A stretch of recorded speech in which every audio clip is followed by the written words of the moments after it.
Jadi sebenarnya kan jalan itu kan seperti juga mungkin masyarakat sudah tahu juga atau kawan-kawan media, itu kan jalan inspeksi daripada bendungan kita, jalan jadi bukan jalan umum, jadi jalan untuk inspeksi daripada bendungan kita.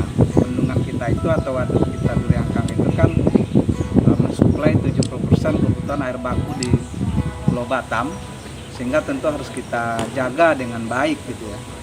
Kemudian karena ada masyarakat di dua sisi ya, masyarakat Teluk Lengong ya, sama masyarakat di Kampung Bagan, sehingga memang pada masa yang lalu diberikan sebenarnya kebijakan yang sifatnya kebijakan bukan aturan, jadi memang kebijakan kemanusiaan lah gitu ya Pak Direktur Dendi ya.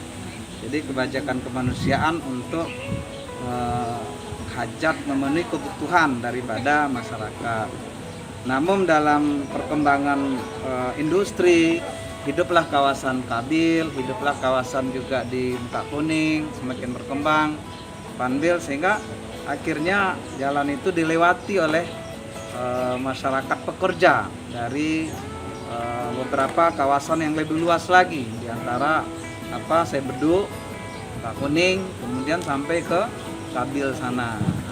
Jadi memang sehingga memang kita memberlakukan itu karena memang kita melihat juga kita melihat benchmark ada nggak ya di Indonesia ini yang akses waduk atau jalan bendungan di tubuh bendungan yang dilewati atau yang digunakan oleh masyarakat. Setelah kita lihat ada di Waduk Lohor di Jawa Timur.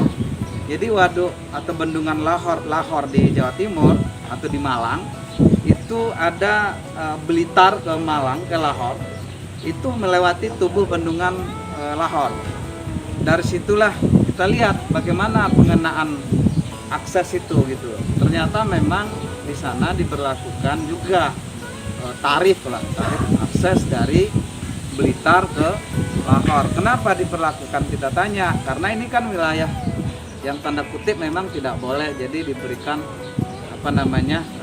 pembatasan lah. Tujuannya untuk membatasi, artinya biar masyarakat tahu bahwa ini tidak boleh, tapi memang bisa dilewati dengan batasan dan ketentuan tertentu. Salah ketentuannya itu mereka memperlakukan tarif. Nah, dasar itu salah satu itu yang mereferensi kita untuk melihat ini gitu. Jadi memang lalu muncullah itu dalam satu peraturan yang kita tetapkan itu yang hari ini mungkin teman-teman bisa sebagian sudah meliput bahwa ada pentarifan akses masuk ke sana. Namun pada kesempatan ini kesampaian sesuai dengan penelaahan kembali peninjauan daripada kita dari berbagai sisi tentunya, sehingga memang kita akan melakukan revisi terhadap perka tersebut. Kemudian hasil revisinya nanti akan kita sampaikan, dan untuk sementara ini perlakuan terhadap tarif itu belum diberlakukan untuk sampai asal ini. Sampai kita merevisi Perka 28 tahun 2020 terkait dengan layanan tarif layanan jasa di sumber daya air, limbah dan bendungan. Mungkin begitu sebenarnya. Kalau memperhatikan keadaan kita saat ini, ya saya kira belum tepat sekali lah kalau seandainya diterapkan tarif dan lalu lintas ke dam itu ya. Saya kira itu belum tepat karena kondisi kita sangat menjerit saat ini.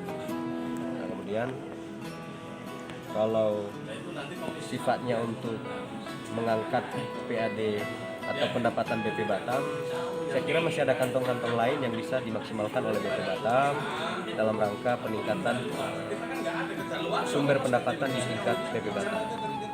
Jadi saya kira belum tepat lah, bukan tidak bisa, tapi belum tepat dengan kondisi kita yang saat ini sedang mengalami pandemi, kemudian masyarakat mengalami kebangkitan.